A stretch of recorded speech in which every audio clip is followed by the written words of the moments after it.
Buenos días a todas y a todos y bienvenidos a esta segunda jornada del Seminario Doctoral Paz y Valores Europeos como posible modelo de integración y progreso en un mundo global, enmarcado en las becas de investigación del Premio Europeo Carlos V, en este caso a la profesora Sofía Corradi.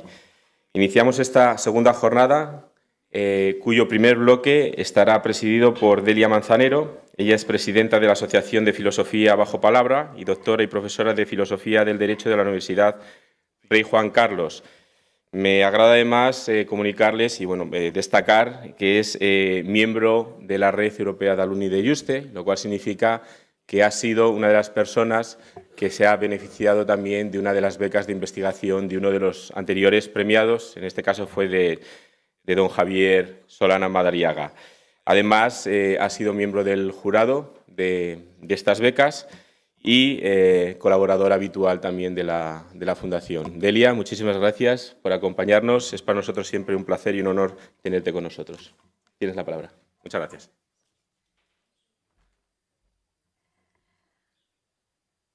Muy buenos días a todas y a todos. Agradezco mucho su presencia a los participantes y a los asistentes a este seminario doctoral y, desde luego, a los organizadores, con quienes ya en efecto nos une una amistad larga y compartida, un afecto compartido, por el celo y también la diligencia que han puesto en todo para que estemos hoy aquí. Inauguramos hoy esta primera mesa de la segunda jornada con la ponencia de Jairo Marcos Pérez, a quien tengo el placer de presentar. Esta sesión lleva un título un tanto ambicioso, se plantea ni más ni menos aquí que el descubrimiento de Europa. Parecemos que estar invocando aquí casi una especie de desvelamiento, ¿verdad?, de la aletheia griega, ¿no?, casi como un desocultamiento del verdadero ser de algo, en este caso de la identidad europea. Esta es una propuesta que nos hace Jairo desde la perspectiva de pensadores tan interesantes como Zygmunt Bauman o Boaventura de Sousa Santos, entre otros, y como subtítulo se apunta un objetivo bien sugerente, que no es sino el de la necesaria transformación de Europa a través de las periferias. Recuerdo además que como muy bien ha indicado Miguel Ángel Martín, este fue un tema que se abordó aquí hace 7 años en la convocatoria de Javier Solana Madariaga. Además, se abordaba de manera monográfica este asunto particular en el que yo ya participaba, no ya como miembro del jurado, sino como investigadora, y el tema que nos ocupaba en aquella ocasión era el de las relaciones de la Unión Europea y su cooperación con el Mediterráneo. Era un seminario, por lo tanto, en el que tenía todo el sentido del mundo que participaran investigadores de Marruecos, del norte de África y del Mediterráneo en general, de donde, por cierto, recuerdo aquí, procede también ese hermoso concepto preclásico de matria. Matria es hoy un término que utilizan algunas autoras como Simone Weil o Virginia Woolf o Isabel Allende, ¿no?, estas autoras, que tiene que ver ese concepto de matria con la creación de una comunidad de valores compartidos, con un elemento casi, podríamos decir, matriarcal, por oposición al concepto clásico de la Atenas racionalista de patria, ¿no? Bien, creo que es interesante recordar esto porque el origen de Europa marca precisamente una combinación entre el eros mediterráneo y la razón indoeuropea, temática a la que ahora se da continuidad en este seminario. Un seminario cuya función es precisamente esa: diseminar, sembrar al vuelo ideas, de modo que casi como si fueran flores esparcidas por el Mediterráneo, que van lentamente impregnando el tejido de Europa, de modo que poco a poco vamos constituyendo entre todos algo así como un koinon logon, una razón común que vertebre, que reflexione sobre esos valores, esos bienes que forman la comunidad de los ciudadanos europeos y de los no europeos también.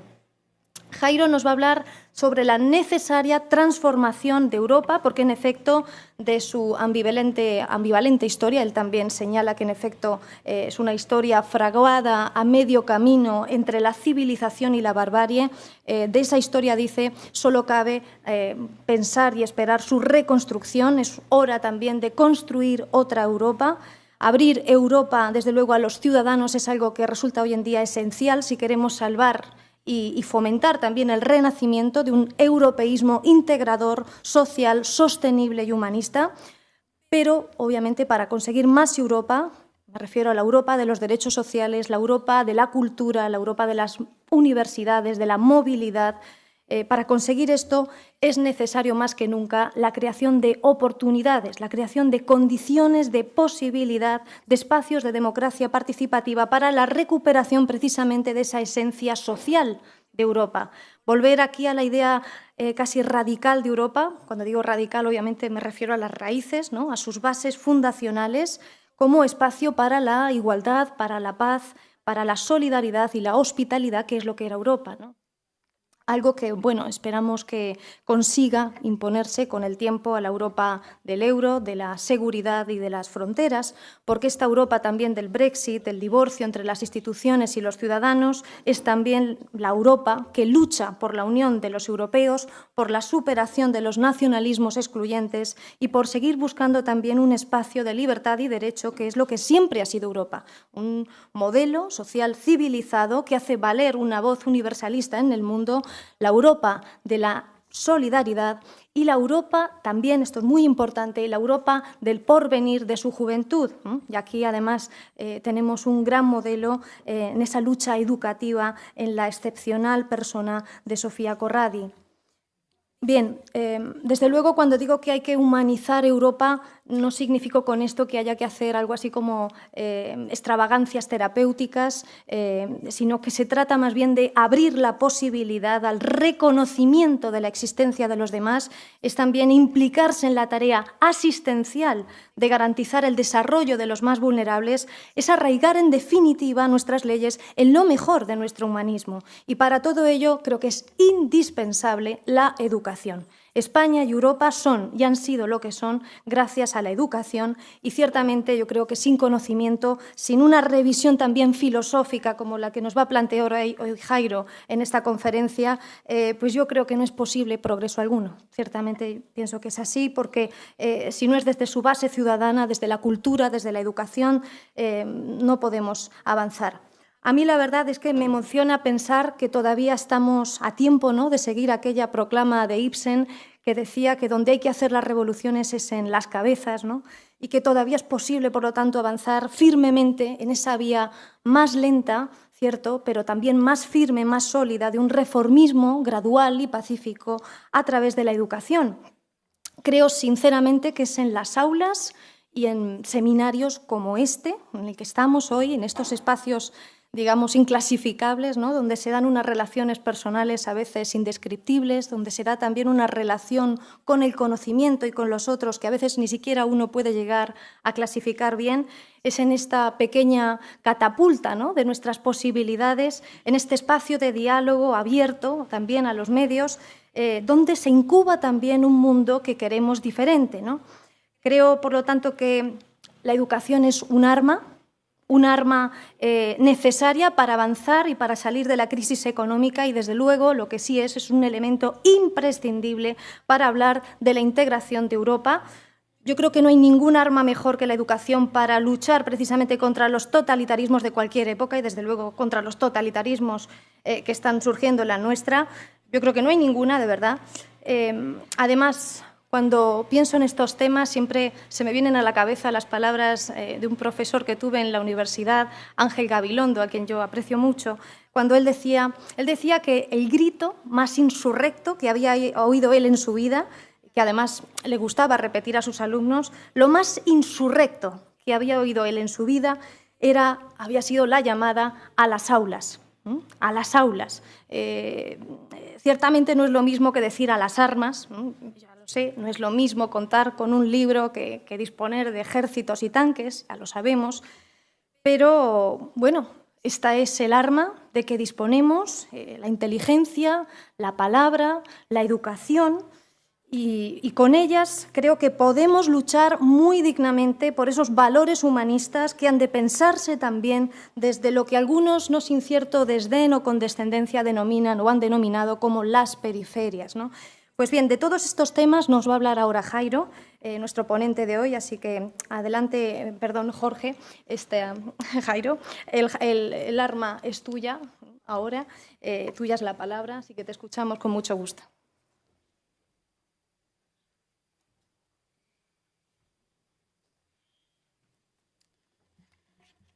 Buenos días a todas y a todos. Gracias, Delia, por la presentación y gracias sobre todo a todas esas personas que estáis detrás de la Fundación que hacen posibles encuentros como este. Que desde el primer momento he entendido como una invitación a pensar, ¿no? Un pensar que, dados los tiempos que corren, el mero hecho ya de pensar es un acto cada vez más rebelde. En mi caso vengo del campo tanto del periodismo como de la filosofía.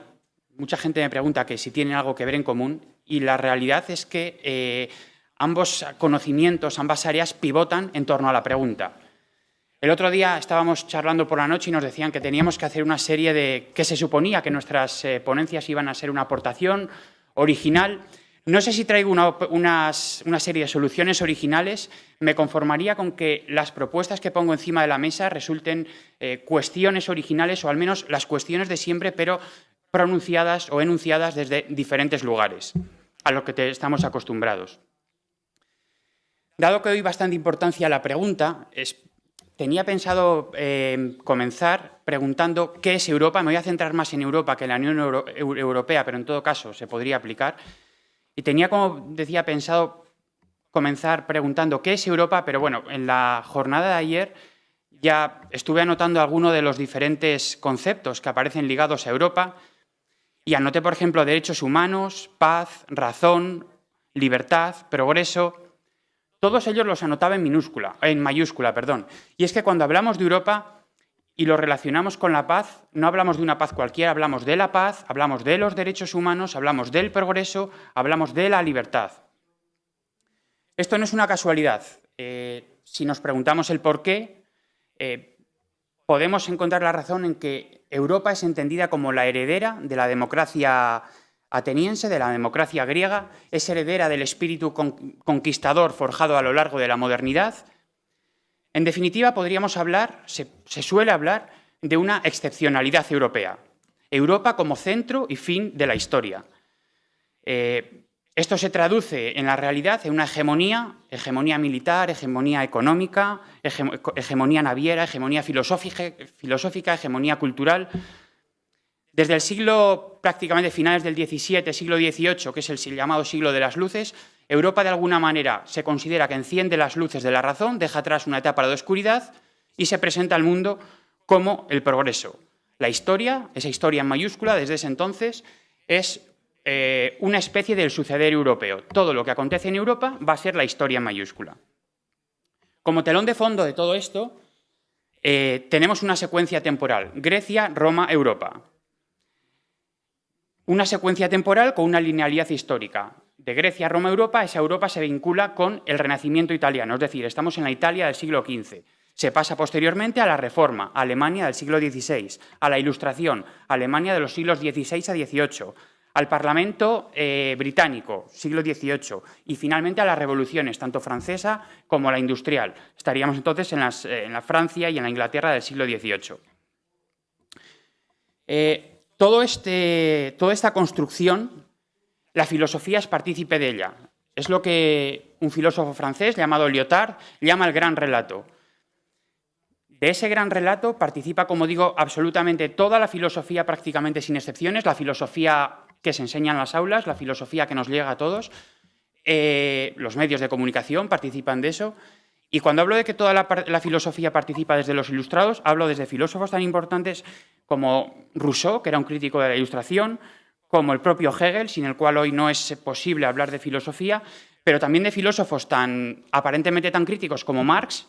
Se atiene a este estatus, a esta linealidad, a este gran relato.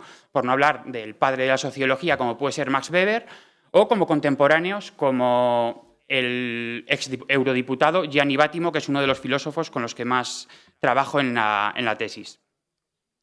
Digamos, esta es la realidad con la que yo me enfrento, la que tengo delante y con la que me pongo a pensar tanto en la tesis como en el artículo que he presentado que pretendo presentar para la Fundación. Y me pongo frente a esta realidad, que es la que me llega, para cuestionarla. Es decir, mi planteamiento no es tanto pensar o hacer una tesis de autor, no es tanto corregir o matizar o profundizar en un autor concreto, sino me pregunto qué pasa si deconstruimos todo este árbol sobre el que está montada la filosofía, si deconstruimos todo este árbol sobre el que está montada Europa. Es decir, una especie de explicación del mundo a través de fenómenos exclusivamente europeos. Lo podríamos llamar eurocentrismo. La historia, decía Walter Benjamin, es, al final, no deja de ser la historia escrita por los vencedores. Sin embargo, habría que añadir que la protagonizamos todas y todas, vencedores, vencidos, gente que no participa. Con este planteamiento llego a una serie de categorías estrechas o categorías que necesitan ser revisadas, como podría ser esa excepcionalidad europea, el concepto de descubrimiento, el concepto de modernización, o conceptos hoy aparentemente tan naturales y tan obvios como crecimiento, desarrollo. No pretendo negar, no se trata de una negación simplista de la modernidad ni de Europa, sino de una transformación. Pretendo superar un primer eurocentrismo que explica la historia a través de fenómenos exclusivamente europeos y de un segundo eurocentrismo, que sería en el que estaríamos instalados, que, si bien es cierto que ya opta por atraer para las explicaciones fenómenos que se salen fuera de Europa, lo hace a través de una matriz europea muy concreta, la del varón blanco, heterosexual, privilegiado económicamente. Se trata, como digo, no de una negación simplista de Europa, sino de lo que se podría llamar de una liberación mitológica del yo europeo. ¿A qué me refiero con liberación mitológica del yo europeo? Bueno, esa frase que tenéis aquí, el cogito ergo sum, es Descartes, seguramente os suene ese filósofo, siglo XVII. Pienso, luego existo. A través de esta máxima de Descartes se construye prácticamente todo el pensamiento filosófico, y la construcción eurocéntrica también está muy pivota en torno a este concepto. ¿Qué significa el ego cogito cartesiano? Hay un sujeto, yo, el ego cogito, que se eleva por encima de las otredades, de todo lo que le rodea, y se considera autosuficiente para, con su mera razón, poder no solamente dominar el mundo, sino que su razón sea la válida, que sea su verdad la que se imponga. Claro, esto tiene una serie de consecuencias. En primer lugar, bueno, decir que esta misma frase, luego el mismo Kant la continúa con el Ich denke de Kant, el yo pienso de Kant, Marx con el Ich arbeite, yo trabajo de Marx, continúan con este modelo de ego, con este modelo de yo europeo, que tiene, como decía, dos consecuencias, bajo mi punto de vista, graves, sobre las cuales no ha deparado como debería la filosofía eurocéntrica. Por un lado, en el primer término de la enunciación, ego cogito, o el cogito, significa yo pienso, pero cuando existe la necesidad de pronunciar un yo pienso, eso implica que hay otros que no piensan. Es decir, si yo revelo la necesidad de decir yo pienso, es que hay otras personas que no lo hacen.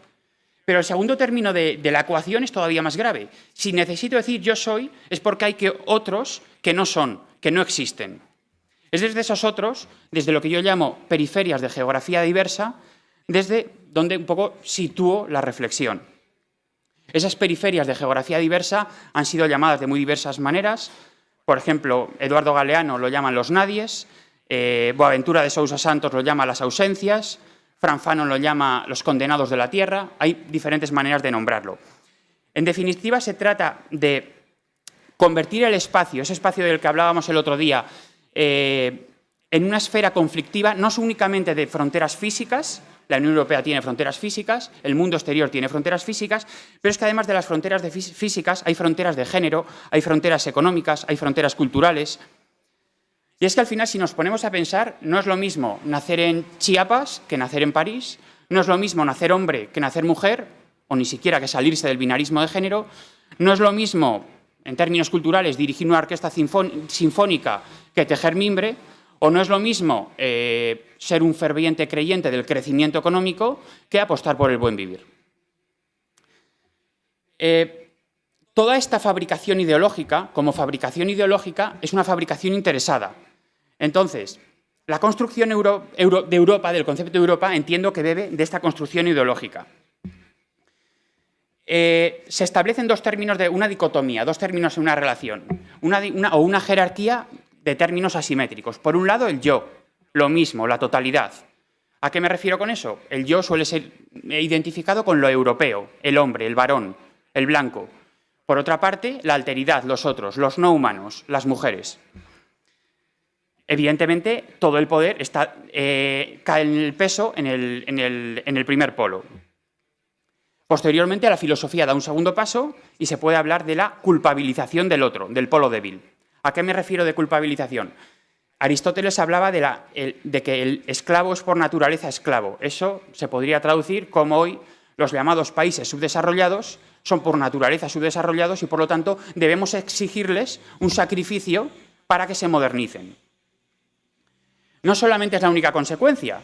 Después podemos decir que, por ejemplo, el término o el concepto de verdad pertenece a la identidad, pertenece al yo, pertenece al nosotros, pertenece a esos hombres blancos europeos, que lo universalizamos a través de los derechos humanos, a través de la ciencia, a través del progreso, a través de diferentes elementos. Pero claro, cuando yo me defino, el yo se define en contraposición, o el ser se define en contraposición al no ser, lo humano frente a lo no humano, es cierto que hay un polo fuerte y un polo débil, pero al fin y al cabo ambos polos están atados, es decir, se da una relación paradigmática en torno a la cual el futuro de ambos va a estar inextricablemente unidos.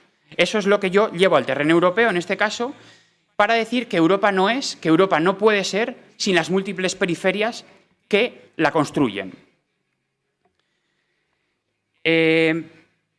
La clave, bajo mi punto de vista, está en declinar tanto la modernidad como Europa en minúsculos plurales, en una especie de pensamiento débil, diría Gianni Vattimo, y una especie de pensamiento débil en un segundo momento que debería ser liberador. En este caso me viene a la mente un filósofo mexicano-argentino llamado Enrique Dussel. Se trata, por lo tanto, de declinar esa modernidad y esa Europa en minúsculos plurales, una especie de pensar globalmente, que voy a proponer hacerlo en torno a tres reflexiones. Por un lado, el llamado milagro griego. En segundo lugar, el encubrimiento del otro desde 1492. Digo encubrimiento y no descubrimiento. Y por otro lado, la modernidad excluyente. Comenzando con la primera de estas reflexiones, entiendo que hay una desviación ideológico-filosófica en lo que suponía esa construcción o esa linealidad que decía Grecia, Roma, Europa. Si nos ponemos a indagar en las raíces o en lo que significa Grecia, en primer lugar, mitológicamente, Grecia era una hija de fenicios, es decir, de semitas, es decir, un matiz oriental, nada que ver con la occidentalidad que se le otorga hoy a esa Grecia. En segundo lugar, geográficamente, tampoco, tenéis aquí un mapa, tampoco se sostiene un poco lo que es la tesis principal que tratan o que se encuentra en cualquier manual, ¿no? La Grecia clásica, hablamos más o menos entre los siglos 5 a 4 antes de la era común.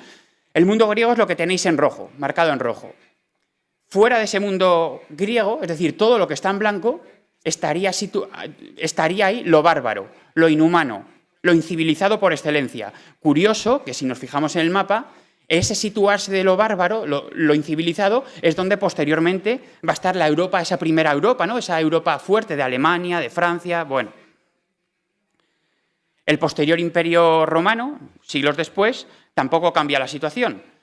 El polo, sobre todo vinculado por la lengua latina, el poder fuerte pasa al eje occidental y la Grecia originaria se queda en la parte oriental. Por lo tanto, las veces que decimos o que argumentamos que Europa se origina en Grecia, bueno, hay que matizar que aquella Grecia tenía matices muy orientales. Podríamos hablar incluso de la fabricación de Grecia tanto en términos históricos como en términos filosóficos. En términos filosóficos es muy común decir ¿dónde se originó la filosofía? En Grecia. Bueno, la filosofía griega se originó en Grecia, pero si veis en el mapa que teníais delante, aquella Grecia estaba también muy a orillas del Nilo, es decir, parte de África, de la África negra, aquello era Grecia. Parte de aquella Grecia era lo que hoy es la actual Turquía, seguramente o quizá os suenen los presocráticos. Todos los presocráticos vienen no de la Grecia continental, sino de la Grecia periférica, hoy Turquía. Por lo tanto, cuando nos enfrentamos al universo otomano, al final es un paradigma, ¿no? No sé si nos estamos enfrentándonos con lo otro o con lo mismo de Europa, no lo tengo muy claro. Y en términos históricos decía también que es una fabricación de Grecia, porque hay dos modelos para explicar Grecia. Por un lado, el modelo antiguo, que explica a Grecia como una cultura levantina, es decir, como una cultura con influencia tanto egipcia como semita.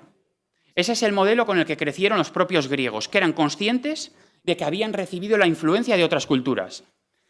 Es posteriormente, aproximadamente en los siglos XVIII, XIX, con el romanticismo alemán, que se genera el modelo ario. Un modelo ario que habla de la excepcionalidad de Europa, de la pureza de Europa. Es el modelo con el que hemos crecido todos nosotros. Un modelo ario que elimina esos rasgos, esa influencia fenicia o egipcia, y que habla de una serie de invasiones del norte que no están documentadas o históricamente, o que las que están documentadas no son tan relevantes como para borrar los matices fenicios egipcios.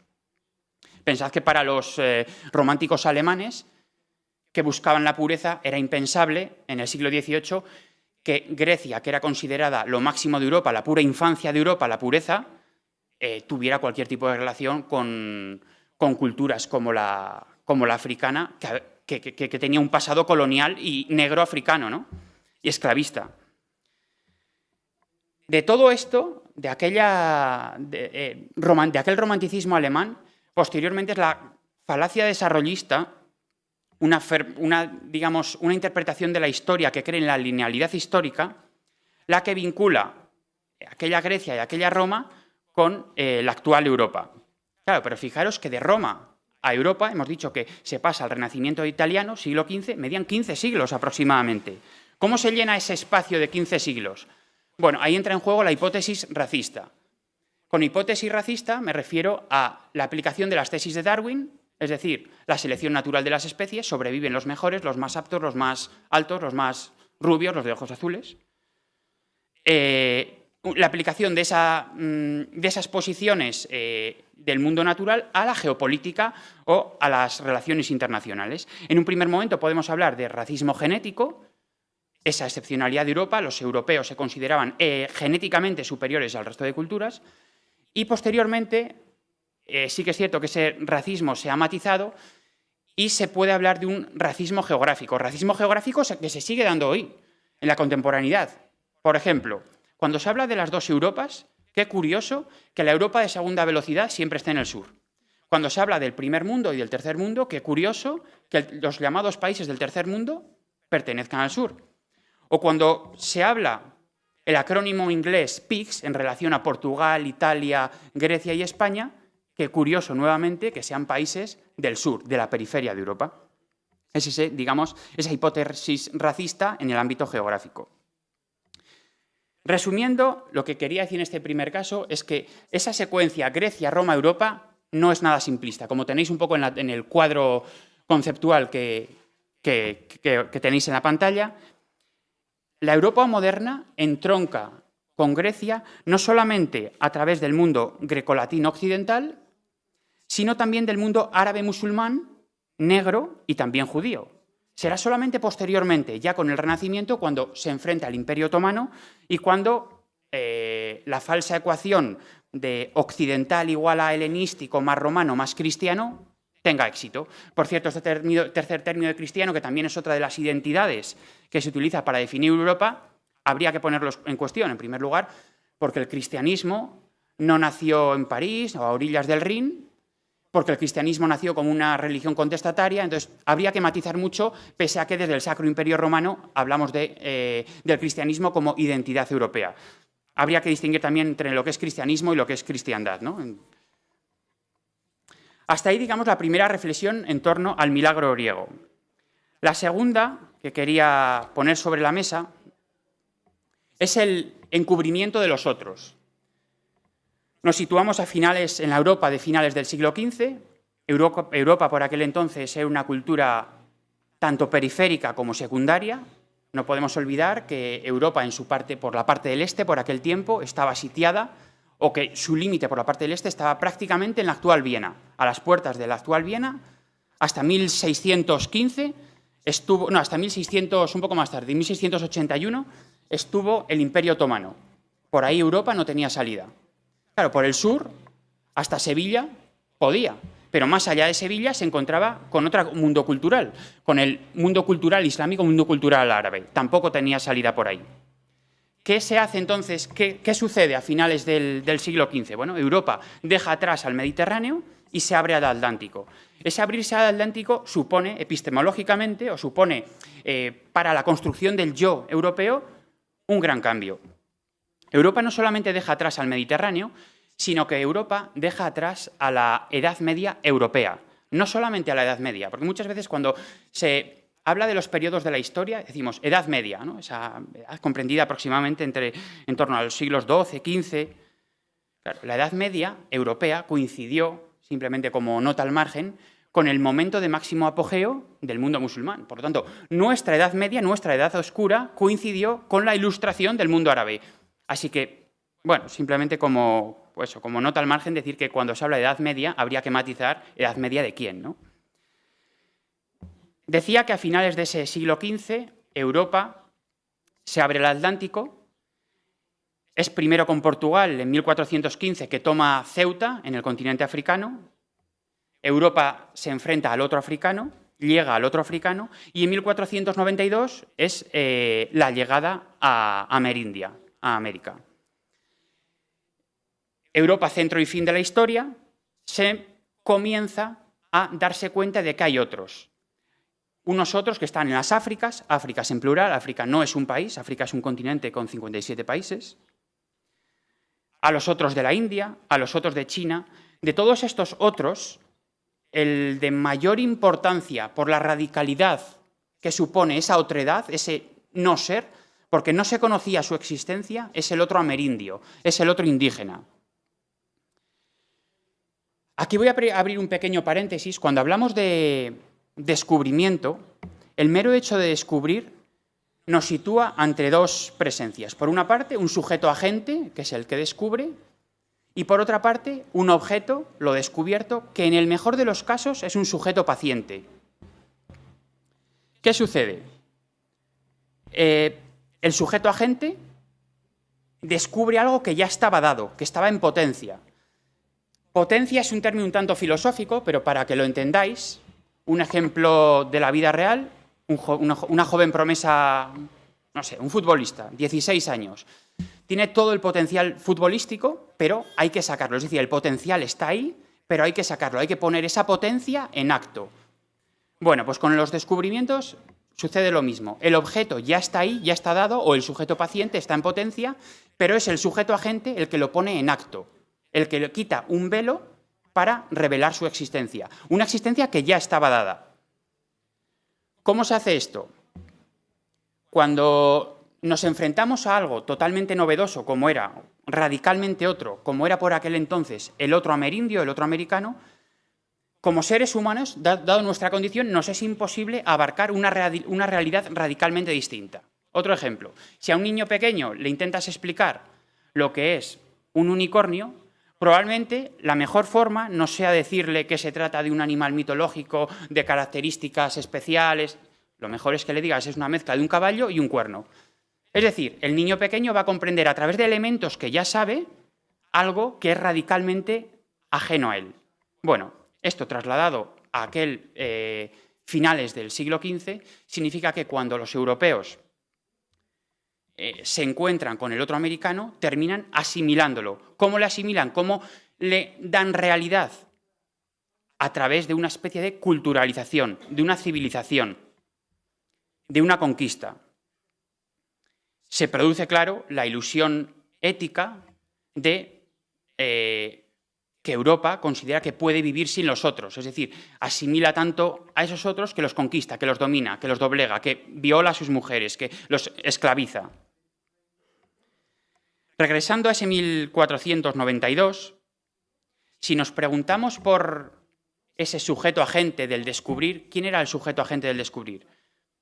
A la historia ha pasado como el gran descubridor de América, Cristóbal Colón, pero junto al nombre de Cristóbal Colón podríamos añadir el de otros aventureros como Bartolomeu Díaz, como Vasco de Gama, como el infante Enrique de Portugal. Al fin y al cabo, todos, si os fijáis, hombres europeos, blancos, bien posicionados. Por lo tanto, el agente, el sujeto agente del descubrir es eminentemente un hombre europeo.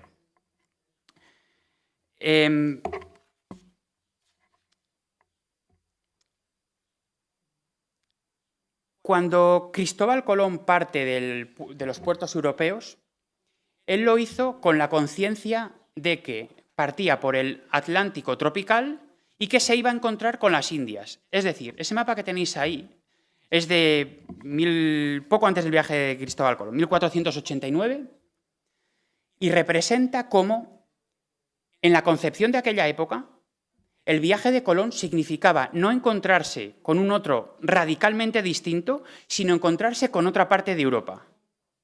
El matiz es muy importante, porque, volviendo a lo que decía antes, Europa no se esperaba encontrar con algo radicalmente distinto o radicalmente otro, sino con otra parte de sí misma. ¿Qué sucede? Bueno, Colón, por cierto, muere pensando que ese mapa, que ese esquema, es válido. Él no es consciente de que ha descubierto una cuarta parte de la Tierra. Con el paso de los años, lo que se ve evidentemente que es una cuarta parte, que no es otra parte de Europa. Eso nos lleva a hablar, a volver a ese ego cogito. Se da del ego cogito, podemos decir que es consecuencia directa del yo conquisto, ese yo pienso. El antecedente directo es el yo conquisto. Como no podía el hombre europeo asimilar totalmente una novedad radical, lo que hace es asimilarlo, culturizarlo, impregnarle de sus valores. A partir de ahí, podemos hablar de una modernidad, y ya voy enlazando con esa tercera reflexión, vehiculada en torno a tres etapas. Por un lado, la modernidad temprana, desde ese 1492 hasta en torno a 1815. En esta primera etapa todavía se está bajo la hegemonía indostánica y china. Si os habéis dado cuenta, al principio comenzaba diciendo que la modernidad se sitúa en torno a los finales del siglo XVII, siglo XVIII, y yo ahora la acabo de adelantar a finales del siglo XV. Qué curioso que en la historia oficial el siglo que se elimina como modernidad temprana y que se sitúa como última etapa de la Edad Media, de esa Edad Oscura, sea el siglo en el que dos potencias europeas pero periféricas fueran las que lideraban en ese momento las operaciones, como eran España y Portugal. Es decir, la posterior construcción de Europa deja fuera a la periferia. Una segunda etapa de la modernidad, después de esa modernidad temprana, sería la modernidad madura, en torno a ese 1815, fecha que coincide con la Revolución Industrial. Dejo abierta la pregunta de por qué, si Europa era un mundo colonial y periférico, ¿cómo es posible entonces que fuera en Europa donde tuvo lugar la Revolución Industrial? ¿O es que también habría que matizar, ¿no? No voy a entrar ahí, pero bueno, el debate daría para mucho, y de hecho hay muchos autores que han escrito sobre esa Revolución Industrial europea. Digo, la modernidad madura en torno desde 1815 a 1945, el segundo gran conflicto. Y por último tendríamos la modernidad tardía, desde el final del segundo gran conflicto hasta aproximadamente, me gusta a mí situarlo, aunque esto de la periodización de la historia siempre es complicado para fenómenos complejos poner fechas, pero ayuda un poco a situarse en un mapa histórico, ¿no? Entonces diríamos que va de 1945 a 2001, fecha que coincide el inicio, ese 1945, con el auge del Imperio estadounidense, y el 2001 con la caída de las Torres Gemelas, con la celebración del primer Foro Social Mundial en Porto Alegre. Al último tramo de esta etapa de la modernidad tardía se le suele considerar como posmodernidad. Sobre todo hay autores que lo sitúan un poquito antes, desde la publicación de un libro de Lyotard llamado La condición posmoderna de 1979, pero en todo caso en la última etapa. Y pasando ya directamente a esa tercera reflexión sobre las modernidades, tenemos dos formas de entender dos paradigmas para entender lo que es la modernidad o esas modernidades. Por un lado, el paradigma eurocéntrico es el que tenéis un poco en el diagrama de la izquierda, que implica que a la hora de explicar los diferentes fenómenos recurrimos únicamente a explicaciones o a argumentos europeos. Es decir, si explicamos la revolución científica, solo recurrimos a Europa. Si explicamos los derechos humanos, solo recurrimos a Europa. En este término Europa habría que incluir Occidente, es decir, también Estados Unidos, también Japón. Sin embargo, el esquema que tenéis en la derecha sería otro paradigma de entender la modernidad, sería abrirse a un horizonte más planetario. Europa es cierto que desde 1815 se sitúa más en el centro, esa hegemonía asiática va dejando paso a una hegemonía más europea, más occidental, pero desde este segundo horizonte planetario la modernidad debería ser entendida como la administración que hacen las diferentes potencias, es decir, una parte del mundo, de la centralidad. ¿A qué me refiero con esto? En su momento, cuando España tenía la potencia, era la que decía o la que imponía cuál era el concepto de verdad, el concepto de ciencia. Era la que lo administraba. Desde una parte del mundo, desde la parte central del mundo, se administra todo el mundo. Posteriormente, esa administración recaería en Francia, en Holanda, en fin. Como última reflexión, me planteo, bueno, y a partir de ahora, entonces, ¿qué? ¿No? O sea, ¿qué hacemos con la modernidad? ¿Qué hacemos con Europa? Tenemos varias posibilidades. Por un lado, la primera posibilidad es por la que opta mayoritariamente el sistema, es vamos a modernizar, vamos a europeizar el mundo. Vamos a hacer que las periferias sean más modernas. El modelo duro de esta primera solución sería, por ejemplo, el impuesto sugerido impuesto por la Troika, la Comisión Europea, el Fondo Monetario Internacional, el Banco Mundial. Llegan con una receta europea y la aplican a las diferentes periferias. El modelo blando de esta primera concepción sería, por ejemplo, un ejemplo de modelo blando serían los microcréditos. Claro, diréis, los microcréditos per se no son ni buenos ni malos. Sucede que, a la hora de hablar, por ejemplo, de cooperación y los microcréditos, no pocas veces, cuando se impulsa el modelo de microcréditos en una localidad africana, por ejemplo, o una localidad latinoamericana, lo que se hace es exigir a esas personas beneficiarias de los microcréditos que abran una cuenta corriente, aunque sea con €1. Es decir, se conviertan en personas que antes estaban fuera del sistema económico, se las clienteliza, se las convierte en clientes, se las bancariza. Estaríamos en el modelo blando de esa primera solución de modernizar el mundo. Hay una segunda solución, o una segunda opción. Sería mejorar la modernidad, mejorar Europa. Estas soluciones por las que optan muchos posmodernos. Podríamos citar a Habermas, podríamos citar a Gianni Vattimo. Habermas, por ejemplo, habla de la comunidad de comunicación ideal. ¿A qué se refiere? Bueno, ideemos una especie de diálogo ideal en el cual tengan cabida todas las voces. Mi pregunta es si esto es suficiente, si con un diálogo inclusivo va a ser suficiente para las diferentes periferias. Bajo mi punto de vista, me temo que no. Entonces, hay una tercera opción, que es la que yo plantearía, que sería transformar las modernidades y transformar Europa. Es decir, tomar conciencia de esa ideología que hay detrás de la construcción europea, detrás de la construcción moderna, detrás de ese gran relato naturalizado o de esa teleología lineal, de esa secuencia histórica, que al final lo que hace es objetivizar un mundo o decir lo que es una verdad, ¿no? Lo que es la verdad en mayúscula. Al final, lo que se logra así es decir que la economía de mercado es el progreso, que la democracia significa votar cada 4 años en las urnas. Bueno, entonces, tomando conciencia en un primer momento de eso y en un segundo momento tendiendo hacia una serie de liberaciones, creo que por ahí podría ir más la solución. ¿Por qué hablo de liberaciones? Sería, siguiendo con los mapas, abrir cartografías conceptuales y geográficas diversas, con otros mundos, pero no a costa de ellos, sino con ellos. En este sentido, me parece que la cuestión es fundamental, es mucho lo que está en juego, y con esto termino. Y es que al final Está en juego la identidad de Europa, está en juego la cultura de Europa, está en juego los valores europeos, está en juego los retos a los que se enfrenta Europa. Y con retos podemos decir el drama de las personas refugiadas, la precarización de tantas personas, están en juego las generaciones futuras, la esquilmación de la naturaleza. Hay demasiadas cosas en juego, por lo tanto me parecen cuestiones relevantes.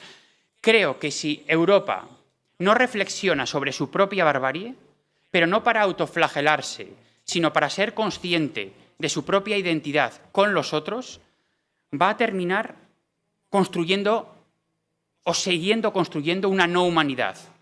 Y creo que, o espero por lo menos, que todavía estemos a tiempo de, reflexionando desde ese horizonte planetario y no solamente desde un horizonte eurocéntrico, construir un futuro común. Muchas gracias.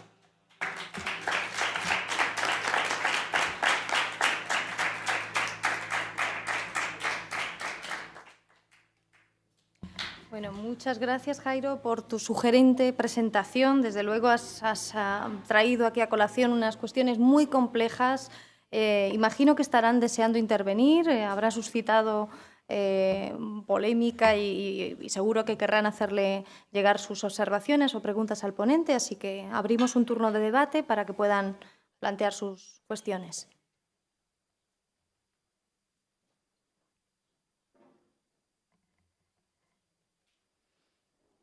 Sí. Maite.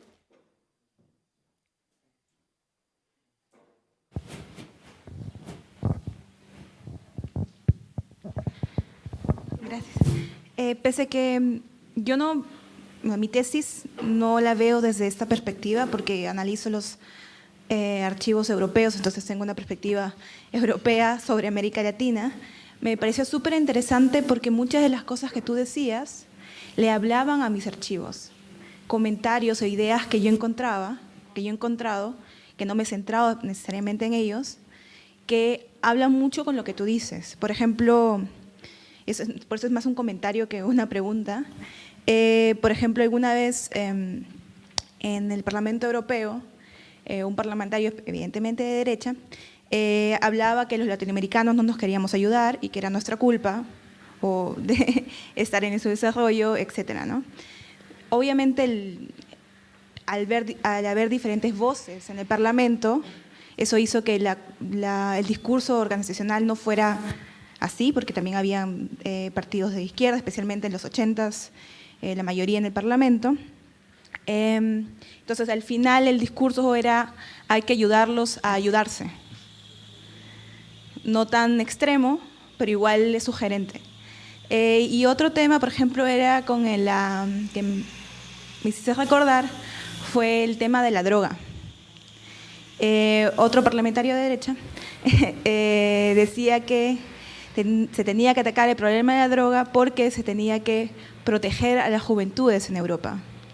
Entonces, felizmente habían otros parlamentarios que decían, bueno, también es una corresponsabilidad de los que venden y de los que compran, y finalmente ese fue el discurso organizacional del Parlamento y al final también de toda la comunidad, pero me pareció interesante lo que decías porque sentía que encontraba muchas de las cosas que proponías en mis textos, ¿no? Y bueno, también cuando dijiste lo de Edad Media, también es algo que yo ya había conversado anteriormente, porque en la Edad Media sí fue en Europa, y tú dices, cuando ves el mapa comercial en la Edad Media en el mundo, era el norte de África, Asia, por eso se cuestiona si realmente Asia, cuánto tiempo ha tenido crisis, porque en la historia global muy poco tiempo, se ve todos los cientos de años. Y de hecho, Latinoamérica, el Imperio Incaico en Sudamérica, el Imperio Incaico tenía su auge justo antes de que llegaran, excepto los últimos años que hubo una guerra interna un conflicto entre los dos hermanos que querían el poder después de que su padre murió, y por eso cuando los españoles llegaron, hicieron un acuerdo con un hermano, le ganaron al otro hermano y después lo traicionaron. Entonces, siempre la historia vista desde otros ángulos a mí me parece súper interesante. Gracias.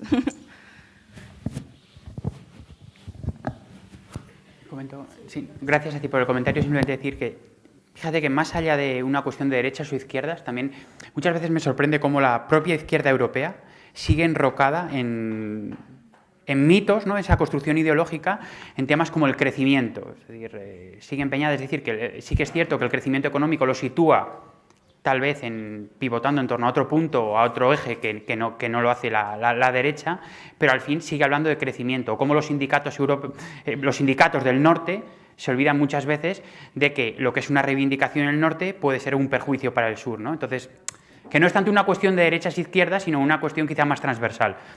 Y lo otro que decías de las relaciones comerciales, sí, totalmente de acuerdo. De hecho, hay un autor muy bueno en ese sentido, Günter Frank, que tiene un libro, Reorientar, de que habla como todo el comercio giraba efectivamente mínimo hasta 1815 en torno al eje asiático.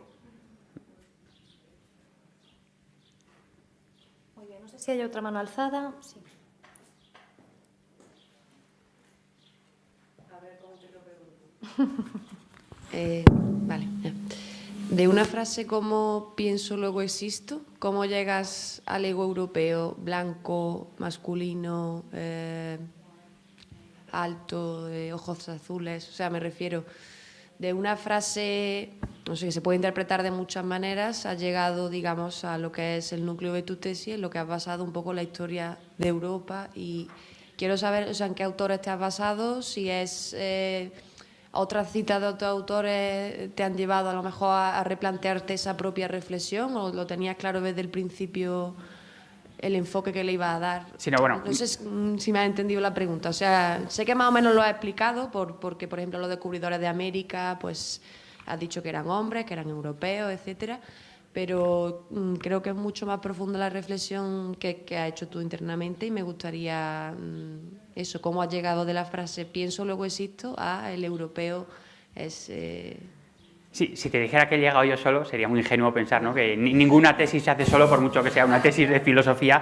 Entonces es evidente que he dialogado tanto con filósofos a través de libros, o sociólogos, como también con mis diferentes tutores, profesores, pero sí que me fui fijando, digamos, quise dar ese matiz de cómo los filósofos que nos llegan a través de la academia son siempre, o casi siempre, una serie de filósofos marcados que coinciden curiosamente. Kant, por ejemplo, pues el Imperio Alemán; Descartes, pues cuando estaba Holanda, ¿no? Que nació en los Países Bajos; Locke, que hablaba del esclavismo. Curiosamente, él tenía una empresa de esclavos. Es decir, los diferentes filósofos que nos llegan, quizá no nos llegan tanto sus vidas personales, pero al final corresponden con un modelo de éxito, un modelo darwinista de hombre blanco, que es al final el sujeto que enuncia, el sujeto que escribe la historia, ¿no?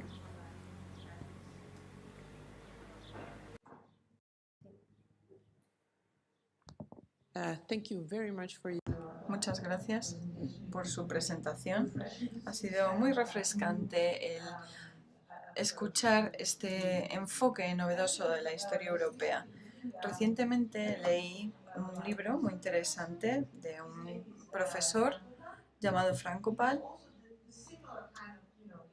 También tiene la misma narrativa sobre la historia europea y nos dice que nos cuenta la historia europea a través de la narrativa de las raíces y de las rutas, más bien. Se llama el libro La ruta de la seda. Hoy en día estamos revisitando esta ruta de la seda, la que existía entre la antigua Europa y China. ¿Cuál sería su comentario al respecto? Esta reconstrucción del mismo tipo de ruta de la seda, desde un punto de vista de las conexiones económicas con China.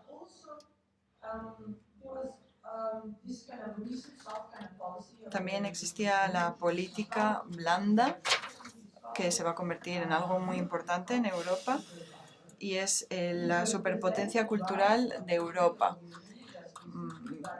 Fue presentada por Federica Mogherini, junto con las instituciones europeas, Herman Brook, por ejemplo, y no se trata de una nueva idea del poder blando en Europa, sino de la superpotencia cultural que es Europa. ya solo utilizar este término es realmente preocupante porque yo vivo en Bélgica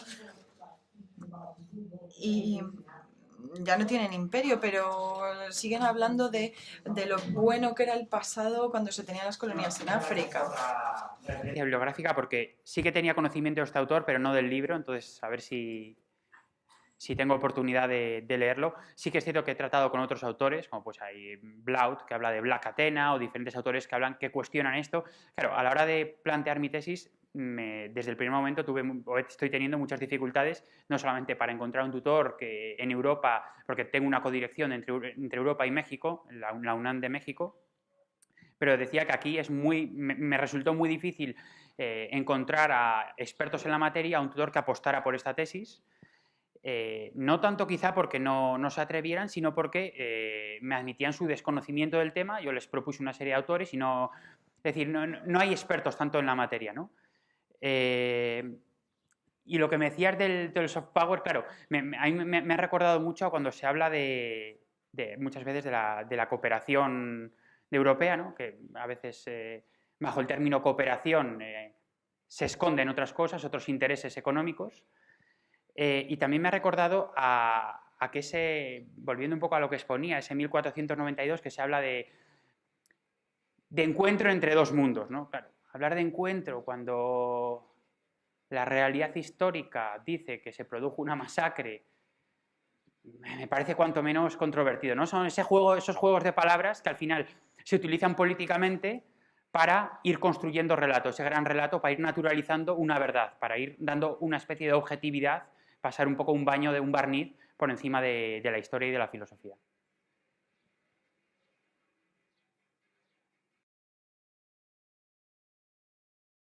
Bueno, mientras se van animando, yo quería plantearte, en efecto, me ha parecido muy interesante la revisión, lo que estamos viendo, estamos asistiendo a cómo la filosofía, ¿verdad?, nos ofrece también una perspectiva de revisión de esos valores europeos también anclados.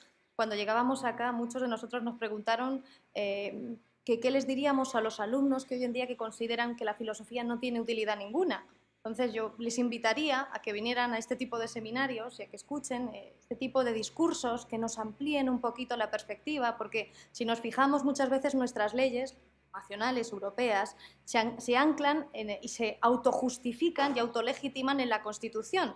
Cuando dicen con estas palabras que el objeto de la educación es el pleno desarrollo de la personalidad humana y que esto radica en el conocimiento de nuestros derechos y deberes, cuando ni siquiera sabemos lo que significan nuestros derechos o el mismo concepto de ciudadanía, el propio concepto de la identidad europea, de nuestra historia, todos estos elementos tienen que ser reevaluados y conocidos en base a este tipo de reflexiones, porque desde luego si no tenemos ni siquiera una idea de cuáles son esos principios democráticos, ¿cómo vamos a aplicarlos, ¿no? Si no tenemos realmente un conocimiento, yo creo que desde luego la perspectiva que nos estás dando de lo que son conceptos de democracia, de ciudadanía, de libertad. El profesor Jürgen Helbert, el primer día del seminario, nos hizo una reflexión muy interesante de cómo el concepto de libertad aplicaba de manera prácticamente contraria en la Alemania del Este y la occidental. Entonces, tu perspectiva sobre Europa, desde una visión naturalmente crítica con respecto a lo que es su propia fundación y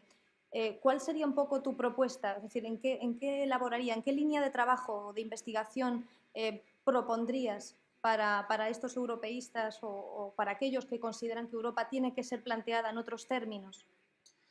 Claro, es una pregunta muy amplia, se podría aplicar a muchos campos, ¿no?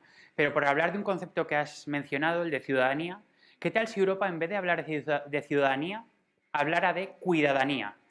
En inglés no funciona el juego de palabras, pero en español se trata de cambiar una I por una U, en vez de hablar de ciudadanía, hablar de cuidadanía. ¿A qué me refiero con cuidadanía? No es un término mío.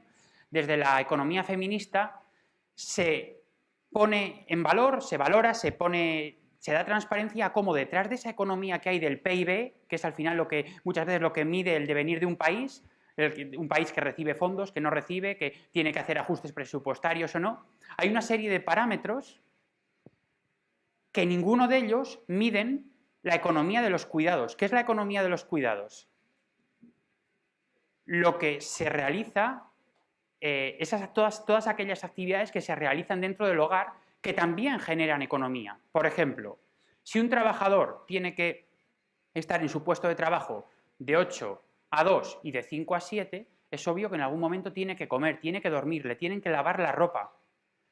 Todas esas actividades son mayoritariamente realizadas por mujeres. Son trabajos de cuidados que se salen fuera del ámbito económico, de la economía ortodoxa, pero que forman parte de la economía real.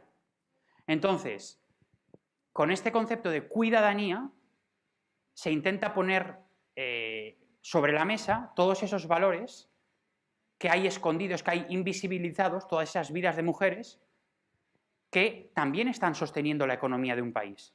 Entonces, es por eso que podríamos hablar no tanto de ciudadanía como cuidadanía, ¿no? Es un ejemplo de una aplicación práctica. Interesante. ¿Más cuestiones?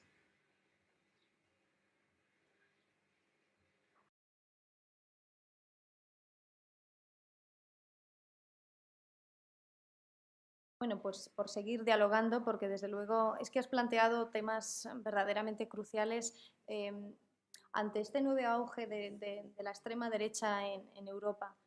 Este tipo de discursos críticos de Gianni Vattimo, que prácticamente permiten una nueva exégesis de esos conceptos europeos, ¿cómo plantean? ¿Cuál es su visión ante esta especie de involución o de retroceso que estamos experimentando en Europa en ese proceso de integración en tanto en cuanto se están socavando esos cimientos, ¿no?, del estado de bienestar? ¿Cuál es la perspectiva? Porque entiendo que al plantear una revisión del modelo europeísta, digamos, canónico u ortodoxo, al plantear una lectura heterodoxa, lo que también nos van a tener que aportar es no solamente una crítica, sino también una propuesta, ¿no?, de reforma. ¿Cuál es su visión de todo esto que está pasando? Porque realmente estamos viviendo, creo yo, una época casi excepcional, ¿no? Empezamos el año 2016 diciendo no es posible que el Brexit gane, es imposible, ¿no?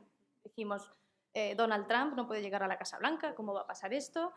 Hasta hace nada estuvimos con el corazón en el vilo con el auge de la extrema derecha de Marine Le Pen en Francia, entonces, pero es que ya son muchos los imposibles que se están haciendo realidades. Entonces, a mí desde luego me parece muy interesante la perspectiva de todos estos autores porque de alguna manera nos permiten ver lo poliédrica que es la realidad y nos amplían un poquito el marco. Yo creo que desde esa perspectiva tan rica, tan enriquecedora, podemos enfocar todas estas problemáticas que ahora nos están abordando y precisamente desde la periferia, que es desde donde quizás se pueda plantear una lectura mucho más emancipadora de todas estas regresiones autoritarias que estamos viviendo y que de alguna manera son voces que creíamos que estaban sepultadas, ¿verdad?, que ya pensábamos que estaban ahí, de un pasado nada glorioso de Europa, pero a veces es importante también recordar los traumas.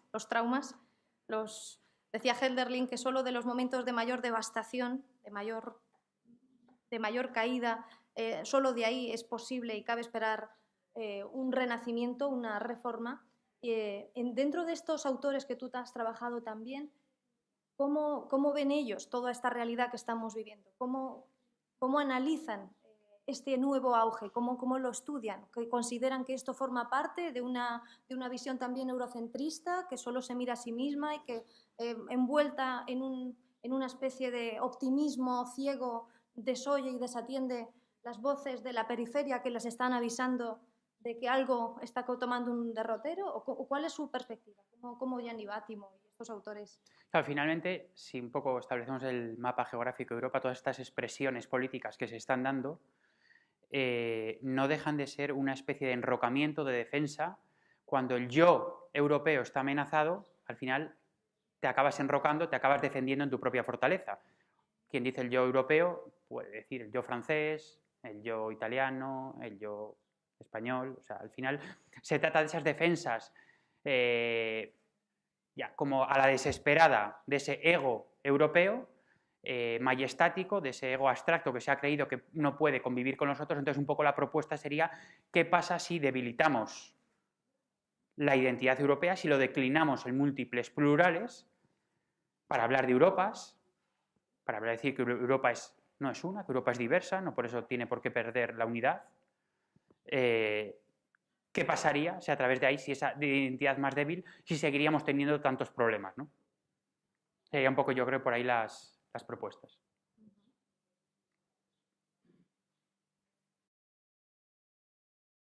Bueno, la verdad es que ¿Quieres intervenir? Perfecto. Pues Miguel tiene una pregunta para ti. Sí, Perfecto. si puede ser, es posible y me permites, porque bueno, la verdad que el tema me apasiona y sobre todo porque desde la Fundación es un tema que hemos estado tocando en diferentes foros, en diferentes redes en las que trabajamos.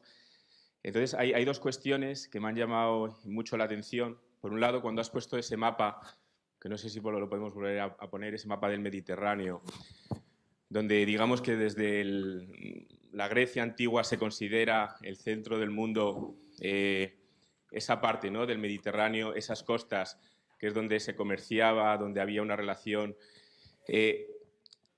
Ahí tú planteas Europa en el centro del Mediterráneo, en la periferia, y planteas como que el resto son los bárbaros. Pero creo que cabría o tendría cabida en tu trabajo, a lo mejor también ver ese otro punto de vista. Porque cuando llegamos y vemos ese mapa, claro, parece que toda la civilización estaba en esas costas, en esa zona del Mediterráneo, que luego se fue desplazando. ¿Cómo se fue desplazando? Por un lado, pero parece como que lo que había más allá de esa zona roja era eso, la barbarie, el desconocimiento, la brutalidad. Pero en esos espacios se estaban desarrollando también civilizaciones y había pensadores y había un desarrollo económico, comercial, que a lo mejor no era tan rico como el que se está desarrollando en el Mediterráneo, pero siempre tendemos, igual que ahora tendemos a decir el centro del mundo es Europa y la periferia está en los bordes, antes parecía que era un poco lo mismo, pero nos falta la otra parte, nos falta la visión de la otra parte. ¿Qué estaba ocurriendo en ese momento? ¿Y qué es lo que ocurre para que se dé ese salto del centro del Mediterráneo al centro de Europa? Eso es una de las cuestiones que creo que, bueno, no sé si las has estudiado, las tienes planteadas en tu trabajo, pero creo que serían interesantes, ¿no?, recogerlas, por tener esas dos visiones. Porque muchas veces cuando hablamos del otro, siempre nos falta la otra parte, la visión de la otra parte. Luego, por otro lado, ya volviendo más al periodo actual, creo que tendemos a banalizar un poco el tema de periferia. Como cuando has hablado de los PICs, ¿no?, y del sur, y parece que nos están como discriminando, que la periferia no importa, que todo se decide en el centro. Pero yo soy consciente, sobre todo porque estoy en algunos movimientos de este tipo, en el que hay una preocupación también en ese centro, en ese llamado centro, porque la periferia tenga más poder. Es decir, no es la periferia la única que se tiene que defender a sí misma. Yo creo que es demasiado radical decir que hay un centro de Europa que tiende a europeizar el resto del mundo o imponer su criterio versus lo que pueda pasar en la periferia, que parece ser que no es tan importante, y la periferia intenta destacar versus lo que pasa en el centro. Pero hay otro movimiento también interior que me parece muy interesante analizar, sobre todo desde la sociedad civil, porque a veces este pensamiento lo hacemos desde el punto de vista político, de los estados, de los países, pero está también el punto de vista de la ciudadanía. Y hay unos movimientos desde la ciudadanía que sí que tienden a dar esa importancia y ese papel a la sociedad civil. No sé si los has tenido en cuenta, pero creo que son aspectos que merecería la pena también estudiar. Gracias. Sí, empezando por esta segunda reflexión, estoy de acuerdo contigo en que evidentemente hay que las periferias no pueden defenderse a sí mismas, aunque necesitan concienciarse y necesitan empoderarse también a sí mismas para poder defenderse. Y si bien es cierto que existe todo un movimiento también en el centro contrahegemónico o de solidaridad con las periferias, tengo la impresión de que aquello que dijo Marx de proletarios del mundo unidos, al final los que se han unido no son los proletarios, sino que son esos centros, ¿no? Entonces, al final, que el centro de poder cada vez está más alejado de las periferias y que las periferias cada vez quedan más abajo, más desguarnecidas, y que entre las propias periferias tampoco es que exista una gran solidaridad, o por lo menos solidaridad con la suficiente envergadura como para contraponer modelos contrahegemónicos. Creo que ese es ahora mismo el gran desafío de todas esas periferias, es el poder vehicular una serie de propuestas válidas, alternativas a lo que se propone desde el centro. Que en países de la Europa central hay movimientos que lo están proponiendo, claro. Es decir, el propio centro esconde sus periferias. Mismamente en España tenemos periferias. En España hay gente desahuciada todos los días. Los suicidios en la época de la crisis han aumentado exponencialmente. Esos son periferias. Y claro que hay movimientos, pero hasta el momento no han presentado alternativas lo suficientemente válidas o al menos creíbles como para que las transformaciones sean posibles, o sea, se aterricen en elementos concretos. Y respecto a lo segundo, sí, claro, todo ese espacio en blanco que he denominado barbarie o bárbaro o demás, era porque desde la propia percepción griega ellos eran los, o sea, eso que estaba en blanco eran los bárbaros, pero evidentemente, claro, que había otros pueblos y otros pensadores que tampoco, claro, nos han llegado a nosotros o que su pensamiento no ha llegado precisamente porque en aquel momento eran lo otro. Al igual que ahora, lo otro, las otros, son esos otros mundos que no son Europa. Un poco iba por ahí, pero sí, estoy de acuerdo contigo. Sí, puedo intervenir. En la línea que ha apuntado Miguel Ángel. Sí, me gustaría pues comentar en la línea de lo que él ha apuntado, porque me parece que en efecto yo también me planteaba esa misma reflexión, en efecto, es decir, el tipo de discurso crítico que trata de desvelar que cualquier pretensión de establecer un criterio de legitimidad en cualquier manera de gobierno, este discurso que trata de desvelar los mitos de la neutralidad, del liberalismo, que trata de socavar y hacer un poco también ver que siempre va a haber unos grupos dominantes, unos poderes hegemónicos que de alguna manera se van a pensar a sí mismos como centro y siempre va a haber una sospecha con respecto a cualquier intento de establecer un modelo de poder. Eso yo creo que está claro, es un argumento escéptico o crítico, radical, que va a la base propia de cualquier pretensión de establecer una legitimidad en cualquier modelo de ley, pero sin embargo yo creo que por alzar una lanza, ¿no? También por el modelo europeo, donde yo creo que en efecto pues no de una manera perfecta, pero sí que se establecen un corpus de derechos humanos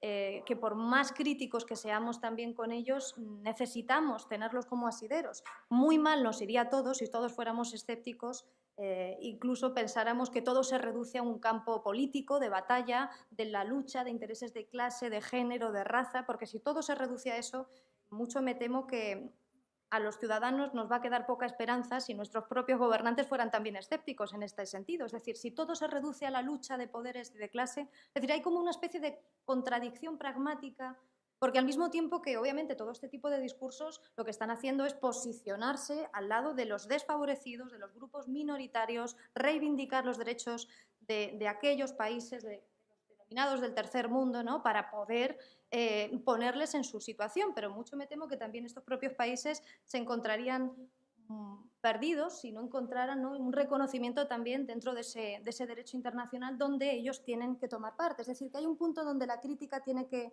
parar para precisamente ser coherente. Es decir, no se puede promover un compromiso con la práctica y al mismo tiempo renunciar a establecer los criterios racionales acordados para poder seguir legítimamente una práctica de convivencia para todos. No sé si lo he explicado un poco por la cuestión, ¿no?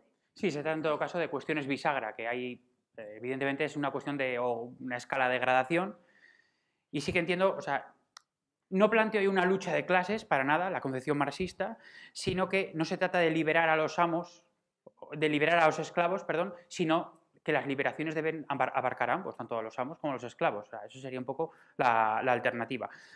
Digamos también que no se trata de caer en el relativismo, en el todo vale, pero sí en la relatividad cultural, en la ecología de saberes que diría Boaventura de Sousa Santos. Es decir, deberíamos de ser todos conocedores que nuestra cultura tiene criterio de validez, pero que es ignorante también de otras cosas que nos pueden aportar las otras culturas, que no tiene por qué ser nuestra cultura superior a la de los otros, ¿no? Es un poco por ahí por donde podría ir. Pero al mismo tiempo sí. Rechazando una posición absolutamente relativista donde todos los puntos de vista sean igualmente indefendibles, sí, claro. Porque en todo caso obviamente llegaríamos por motivos intelectuales al mismo punto de origen, en el momento en el que alguien... Sí, al relativismo absoluto. Sí. Efectivamente. Bueno. Y Maite creo que... Micrófono, perfecto. Ahí, A ver, ya. perfecto. De hecho, en la misma línea estaba pensando, yo creo que sin crítica no hay evolución. Entonces, si es tan difícil, o sea, yo he visto, bueno, cuando tú hablabas, me recordaba mucho la discusión sobre la teología de la liberación y cómo hay tanta reacción contra ella en la Iglesia Católica Europea. Y yo no digo de europeos, ¿eh? Porque hay muchos europeos, curas y monjas en América Latina que son de la teología de la liberación. Pero se dice que en Europa que es válida la teología de la liberación, pero en América Latina. No para Europa, la opción por los pobres no aquí. Eso es el discurso de los curas y las monjas de la Iglesia Católica en Europa, ¿no? Entonces, de hecho, tal vez has visto algo de eso, no tienen mucho que ver directamente con tus fuentes, pero tal vez has visto algo. Y después, porque me iba a olvidar, hazme recordar, te voy a dar el dato de una académica en Alemania, es rumana, pero que ve ese tipo de temas. Y hay lo que hablabas de centro y periferia, hay un libro de un autor chileno que es Debes Valdés, sí lo conocen, que es súper interesante porque ve cómo hay esa relación centro-periferia, no solamente en relación con Europa, sino también que existe centro-periferia en relaciones asiáticas, por ejemplo, y en diferentes regiones, ¿no? Entonces, como es interesante que tal vez no es inclusive solo un fenómeno europeo. Esto ya es más un análisis sobre el presente. ¿Qué opinas con esta opción de la cooperación sur-sur? Que ahora está en boga, ya no es solamente norte-sur, sino o tal vez cooperación triangular. Los BRICS. Volviendo a lo anterior, tal vez como una anécdota, cuando yo llegué me sorprendió mucho la diferencia de lo que hablábamos, que habíamos estudiado en la escuela, en Europa o en América Latina, y bueno, yo hice una maestría muy internacional, entonces había gente de todas las regiones del mundo, y nosotros habíamos estudiado historia mundial, que significaba historia europea. Y sabíamos todo lo que había pasado, Primera Guerra Mundial, Segunda Guerra Mundial, pero también todas las guerras anteriores en Europa. Era una cuestión, una educación común de todos los que no éramos europeos y los europeos. Pero cuando nosotros les preguntábamos a los europeos qué habían estudiado en las escuelas, no tenían la menor idea de lo que había pasado en nuestras regiones.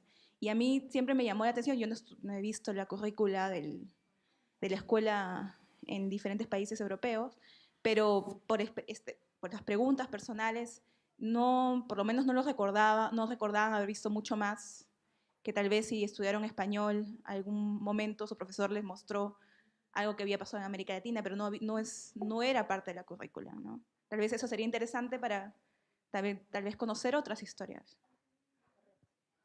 Muy interesantes tus aportaciones. De hecho, me alegra que hayas sacado a colación lo de la teología de la liberación. Sí que pienso tratarla, no solamente tratarla, sino que uno de los filósofos con los que más dialogo, Enrique Dussel, es, digamos, padre de la filosofía de la liberación, que está directamente vinculada con la teología de la liberación, o con otros autores como Leonardo Boff, por ejemplo, la ecología de los pobres y la Iglesia. Y fíjate que desde la filosofía y desde la teología de la liberación se abren cuestiones tan espinosas como estas críticas que hablábamos antes, es decir, a la hora de proponer una crítica al mundo, una transformación del mundo, va a haber quienes se opongan. Es una cuestión obvia. O sea, las transformaciones, los derechos no son graciosamente concedidos, sino que son conquistados. Hay veces que ha habido derechos que han sido conquistados con sangre. Por lo tanto, hay cuestiones que hay que abrir abiertamente. Europa tiene que abrir la cuestión de la violencia, de cómo se define el terrorismo, de quién define el terrorismo. Esas son cuestiones acuciantes que desde la filosofía se pueden abrir y que hay que abrirlas, hay que debatirlas sin miedo, sin tabúes. Por lo tanto, te agradezco, luego me pasas, por favor, las referencias bibliográficas. Sobre la cooperación sur-sur, sí, creo que es totalmente necesaria, es un modelo, además, que se estaba pidiendo desde hace tiempo, pero que también conlleva peligros. En la cooperación sur-sur luego aparecen gigantes, como es el caso de Brasil, que acaba siendo una cooperación sur-sur un tanto matizada, ¿no? O sea, que acaba convirtiéndose en ese amo del esclavo o en ese centro hegemónico que vuelve a liderar el diálogo. Entonces, hay que tener siempre mucho cuidado, por mucho que sea una cooperación sur-sur, que es necesaria, tener cuidado con esos matices. Y sobre la educación, pues no puedo estar más de acuerdo. O sea, a mí personalmente me sigue avergonzando que tú revisas un libro escolar, siga apareciendo Cristóbal Colón como el descubridor de América, sin muchos más matices. Me sigue asombrando que la Edad Media se siga periodizando como global cuando fue europea. En fin, me sigue avergonzando bastantes cosas de lo que se enseña en las escuelas, un poco respondiendo a ese modelo de educación bancaria del que hablaba Paulo Freire, que es otro autor muy cercano a la teología de la liberación, en este caso pedagogía de la liberación, que decía cómo, pues bueno, al final la educación estándar se basa en decir lo que ya sabe el profesor, tú se lo repites, se lo pones en un examen, y el profesor tan contento y tú tan contento te vas con la máxima calificación a casa, ¿no? Creo que habría que replantear en ese sentido la educación, la pedagógica, y hacerla mucho más transformadora, mucho más crítica, que no sea solamente el profesor el que deposita conocimientos en los alumnos que estos tienen que repetir, sino que sea una interacción mutua, sin perder, por supuesto, quién es la autoridad en una clase, ¿no? Cuidado, porque ya que se mete con los profesores, pensando en los alumnos, ¿no? También yo cuando estoy en clase y estamos en filosofía del derecho y a veces les planteas ejemplos para ilustrar, ¿no? Cómo se van forjando los diferentes conceptos del derecho, les planteas ejemplos de la Guerra Civil Española o de las guerras mundiales, realmente hay algunas personas que son bastante reticentes, ¿no? Eso es del pasado, ¿no? Hay jóvenes que viven en una especie de presente adanista donde todo está recién inventado y no quieren realmente atender ni conocer nuestra historia, así como en América Latina sí que hay un amplio conocimiento y un gran compromiso, se siente la historia, incluso se vive, los propios alumnos tienen esa relación mucho más interactiva con el profesorado. En España, de alguna manera, no sé qué ha pasado en los programas educativos o en cierta manera de concebir la historia, y creo que es un error, yo creo, descuidar o desconocer nuestra historia, porque desde luego si no recordamos cuántos esfuerzos fueron necesarios para poder llegar al Estado y para poder haber disfrutado más de 50 años de esta prosperidad y de esta estabilidad. Se recordaba ayer cómo en efecto nuestros abuelos tenían que ir a las trincheras y nosotros directamente nos íbamos a Erasmus. Es muy diferente el mundo en el que nosotros hemos nacido. No recordar esto me parece un error garrafal. Hay una cuestión, y es que es verdad que la historia, la filosofía, todas estas ciencias humanas que hoy en día se están relegando en los planes educativos por programas más para que los niños estudien más finanzas y sepan hacer cálculos y permutar y cambiar, pues me parece un error también que se releguen estas ciencias, porque estas ciencias viven también de la podedumbre humana, viven también de nuestros traumas, viven también de nuestros fracasos históricos. Aquí se han citado unos, pero creo que es importante. Muchas veces me acuerdo de Baudelaire, en este poemario tan hermoso de Las flores del mal. Las flores del mal realmente se iban a titular Los pecados capitales del hombre. Al final lo nombró Las flores del mal para hacer resurgir de allí, para dar continuidad a un pensamiento vivo, pero de alguna manera de esos momentos, ¿no?, de fracaso es de donde se pueden extraer grandes enseñanzas, y olvidarlos me parece un error abismal, ¿no? Bien. Sí, aquí hay otra intervención. Muchas gracias por tu presentación. Simplemente quería hacer un apunte también en relación con lo que dijo Miguel, porque ahora estoy trabajando sobre un proyecto de cooperación judicial en el espacio euromediterráneo y bueno, está financiado por la Comisión Europea. No sé qué pasa con esto. ¿Sí? Y simplemente a nivel metodológico, si bien es verdad que antes era la Comisión Europea quien fijaba las prioridades que se tenían que llevar a cabo dentro del marco de estos proyectos, hubo un cambio total de metodología, y entonces son los países beneficiarios, en este caso los países del Mediterráneo, quienes tienen que evaluar cuáles son sus necesidades para que luego podamos trabajar sobre ellas. Así que quizás puede ser que haya alguna evolución en estas relaciones de hegemonía y periferias. Sí, estoy de acuerdo. Simplemente siempre me gusta puntualizar, bueno, que cuando hablamos de la Comisión Europea, no es una ONG, tiene sus propios intereses, por lo tanto, financia lo que financia, independientemente de que haya avances y de que haya que agradecer muchas cosas a la Comisión Europea, ¿no? Y después, a la hora de hablar de países beneficiarios, claro, yo me pregunto, ¿y Europa en algún momento es beneficiaria de estos países a los que ayuda? Porque también nos podrían ayudar en muchos sentidos, ¿no? Digo yo, es decir, no sé, si me pongo a pensar en ejemplos de los que Europa sea beneficiaria, de los países, por ejemplo, de la cuenca del Mediterráneo, de los países africanos, no sé si hay muchos. Y la pregunta sería ¿por qué? Es decir, cuando siempre son unos determinados países como los que aparecen como beneficiarios y otros como los dadores de la ayuda, ahí ya es una relación jerárquica que evidentemente ha podido evolucionar a mejor o a peor. En este caso yo también comparto contigo que es a mejor, pero bueno, esa relación jerárquica sigue estando ahí. Hay unos que ayudan y otros que reciben la ayuda. ¿Qué pasa si invertimos los términos o si los equiparamos? ¿Cuánto menos equipararlos? Claro, eso es lo que apunta, por ejemplo, intelectuales como Sami Nair, el creador del concepto del co-desarrollo, ¿no?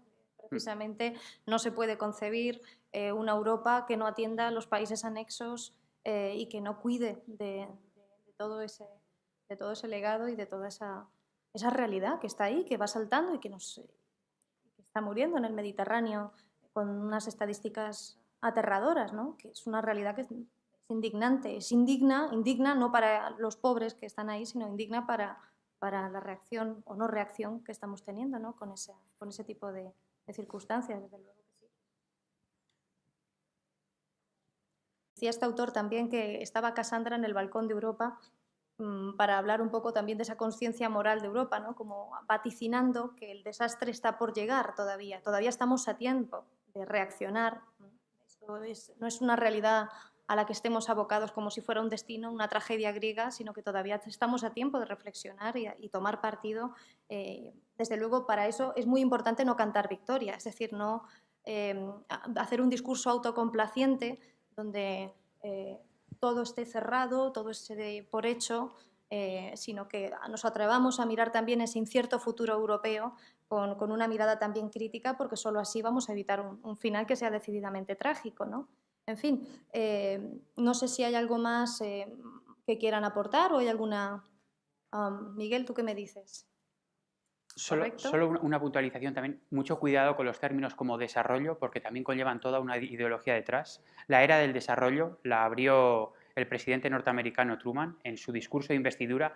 No estoy muy convencido, creo que es el punto número 8 o el 18, ahora me habían los números, pero habla del desarrollo, habla de cómo a Estados Unidos le interesaba el desarrollo de otros países y a partir de entonces hay toda una teoría sobre esto. Se habla de postdesarrollo, del transdesarrollo, de la época del desarrollo, cómo interesa al centro y a las periferias el determinado desarrollo dirigido, ¿no? Entonces, bueno, o sea que términos tan sencillos como desarrollo tienen toda una ideología detrás. Cierto. Bueno, pues yo creo que ha quedado claro cuál es una visión, ¿verdad?, desde la crítica. Ciertamente hay un pozo de desilusión con respecto a algunas de las iniciativas. Yo creo que también es interesante. Creo que hay mucho que mejorar, que criticar, que revisar, si lo que queremos precisamente es seguir manteniendo vivo este magnífico sueño europeo que tanto bien nos ha traído. Es verdad que a veces uno se cae y eso es legítimo, a veces uno se desanima en el camino y esto es legítimo, pero también dijo Eduardo Galeano, que es un autor que tú has leído muy bien, lo dijo además en una fórmula que a mí me parece brillante, pero también es paradójica. Él lo que decía es que decía, guardemos el pesimismo para los tiempos mejores.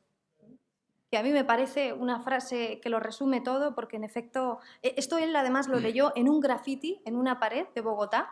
Bogotá es una ciudad, es un país, Colombia, que ha sufrido también mucho, que entiende muy bien cuál es la palabra que aquí nos convoca, la paz, sabe lo que cuesta la paz y saben lo importante que es mantener la esperanza, abrir la posibilidad a multiplicar la esperanza, sobre todo en los momentos más críticos, ¿no?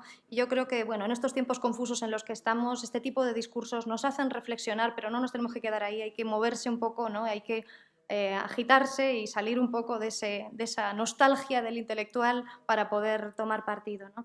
Muchísimas gracias por la presentación y damos paso luego a un pequeño break.